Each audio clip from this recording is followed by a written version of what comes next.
Good morning. Welcome to Breakfast with Sally Nugent and Dan Walker this morning. Our headlines for you today. More jobs at risk on the high street as Arcadia's administration leads to more trouble at Debenhams.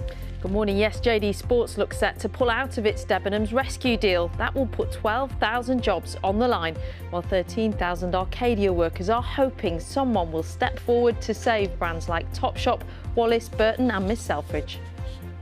Despite some opposition, MPs are set to vote through the new COVID tiers system, which will come into force tomorrow. Running for Rob, Rugby League star Kevin Sinfield is on his way on an epic marathon journey in support of his friend Rob Burrow, who has motor neurone disease. Good morning. It's a chilly start across central and eastern areas. Here we'll have some sunshine, but in the west, cloudier with patchy drizzle moving east through the day. I'll have all the details in 10 minutes.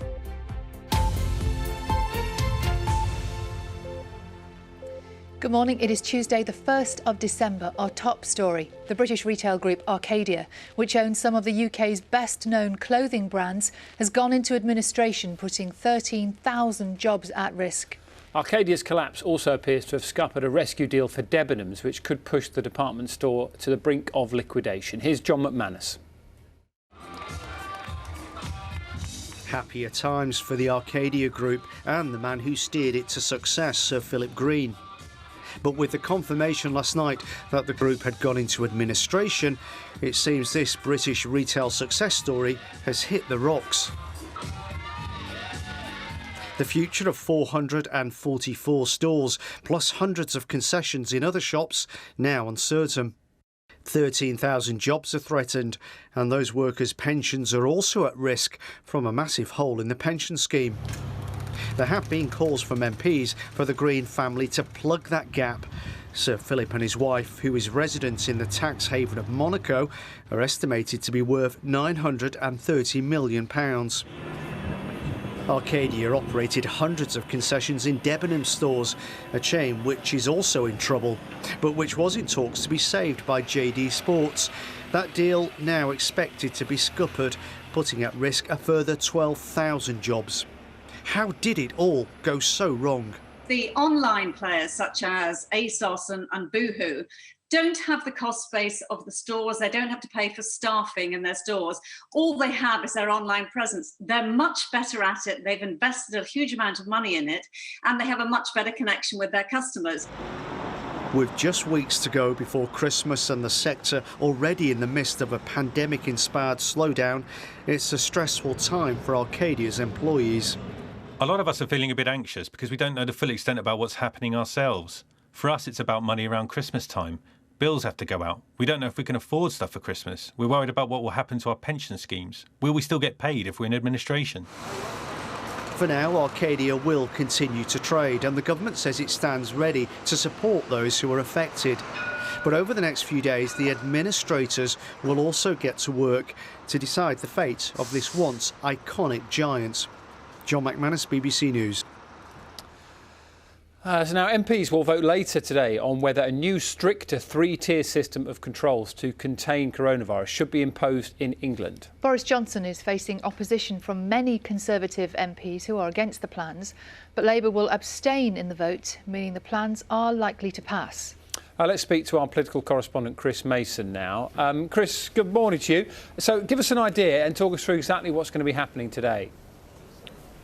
Yeah, morning to you, Dan. So this all gets underway in the Commons at lunchtime. We'll hear from the Prime Minister. He'll try and reassure some in the hospitality sector, really worried about the impact of these tiers that are coming. There's going to be tens of millions of pounds made available to pubs that don't serve food in the highest tiers, because there's a recognition in government that they are being absolutely hammered at the moment.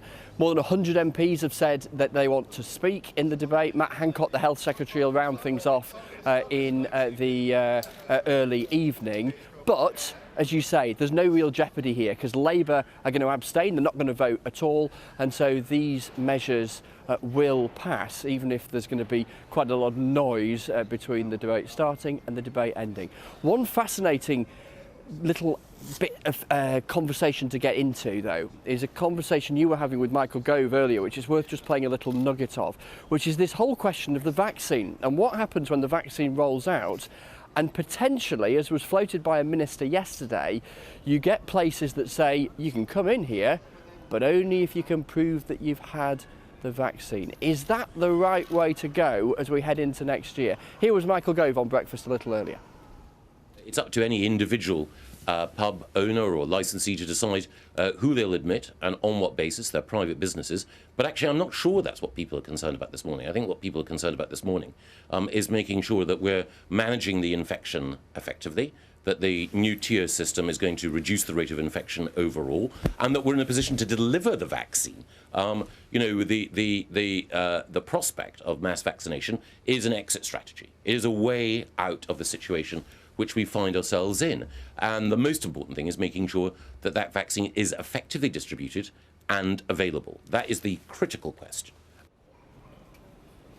The challenge then of the vaccine is the challenge to come, the challenge of today and the coming weeks, this whole return to the toughened tier system in England that will kick in from tomorrow. As I say, despite the noise here, these measures are going to pass. But for the Prime Minister, you're going to have to keep an eye on his backbenchers, because there's plenty there who are simply not happy with what is coming. They don't trust the data that the government's been publishing. They increasingly don't trust what they're hearing from ministers. And that's going to matter in the coming weeks too, because this will be far from the last vote as far as coronavirus restrictions are concerned.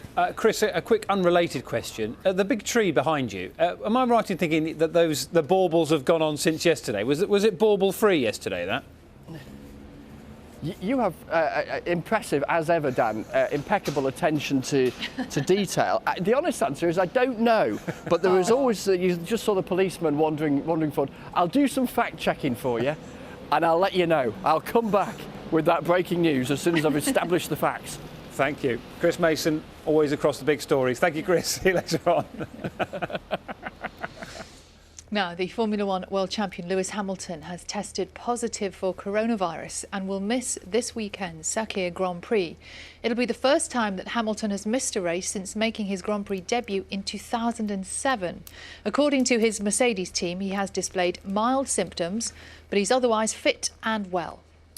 Scientists say that new international commitments mean global temperature rises could be limited to 2.1 degrees by the end of the century. The US President-elect Joe Biden has announced plans for 100% clean energy, and China says it will achieve net zero carbon emissions by 2060.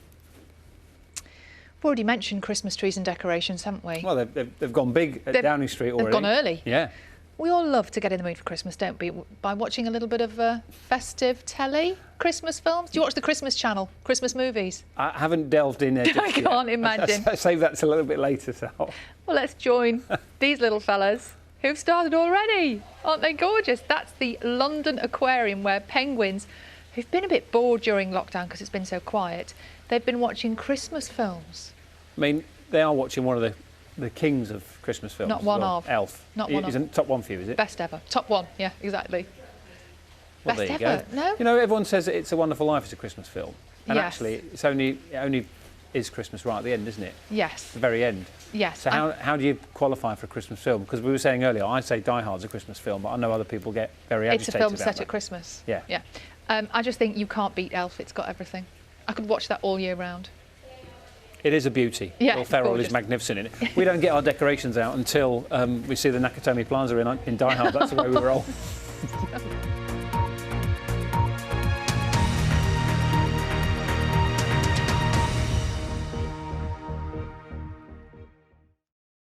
See the headlines as they happen and watch BBC News live in the app and get the full story with bbc.co.uk/news.